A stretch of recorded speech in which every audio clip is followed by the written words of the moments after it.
வணக்கம். இது crime time. நான் நந்தா. சென்னையில் தனியாக சென்ற இளம்பெண்ணிடம் பாலியல் அத்துமீறலில் ஈடுபட்ட போதை ஆசாமியை பொதுமக்களை அடித்து உதைத்து போலீசாரிடம் ஒப்படைத்துள்ளனர். விளையாட்டு பயிற்சி மையத்திலிருந்து வீடு திரும்பிய பெண்ணுக்கு நேர்ந்த அவலத்தின் பின்னணி என்ன?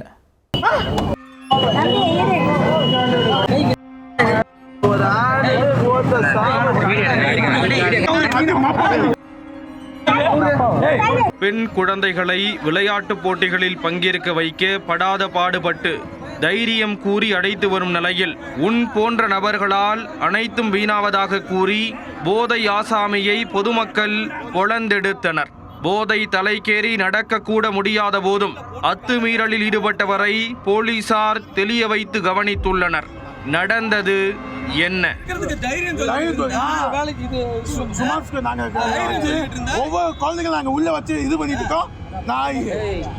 சென்னை திருவொற்றியூர் பகுதியில் வசித்து வரும் 20 வயது இளம்பெண் தனது வீட்டின் அருகே உள்ள விளையாட்டு பயிற்சி மையத்திற்கு சென்றுள்ளார். பயிற்சி முடிந்து வீட்டிற்கு திரும்பியவர் சாலையில் தனியாக நடந்து வந்துள்ளார்.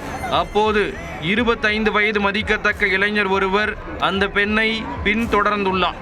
திடீரென அந்த பெண்ணை கட்டிப்பிடித்து பாலியல் அத்துமீறலில் ஈடுபட்டதாக கூறப்படுகிறது.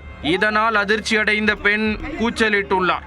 அதை கேட்டு அருகிலிருந்த பொதுமக்கள் அந்த பெண்ணிடம் என்ன நடந்தது என்று கேட்டுள்ளனர். அதற்கு தனக்கு நேர்ந்த அவலம் குறித்து கண்ணீர் மல்க கூறியுள்ளார். உடனே கோபம் கொண்ட பொதுமக்கள் போதை ஆசாமியை பிடித்து சரமாரியாக தாக்கி தர்மடி கொடுத்துள்ளனர். அத்துடன் வந்தவர்கள் போனவர்கள் எல்லாம் என்ன நடந்தது என்று கேட்டு இளைஞரின் கன்னத்தில் பலார் விட்டுள்ளனர்.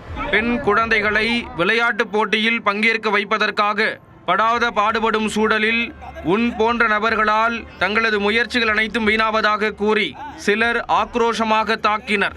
அப்போது போதை மயக்கத்தில் இருந்த இளைஞர் தன்னை யார் குறை கூறுவது என்று தெனாவட்டாக கேள்வி எழுப்பினார்.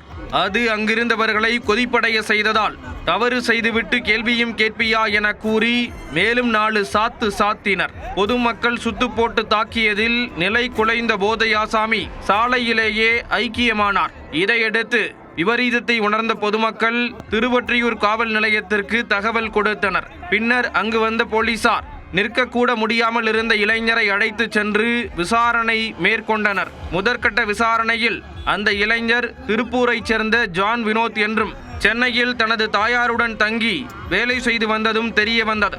பட்டப்பகலில் விளையாட்டு பயிற்சி மையத்திற்கு சென்றுவிட்டு வீடு திரும்பிய பெண்ணிடம் போதை ஆசாமி பாலியல் அத்துமீறலில் ஈடுபட்டதால் பரபரப்பு ஏற்பட்டது.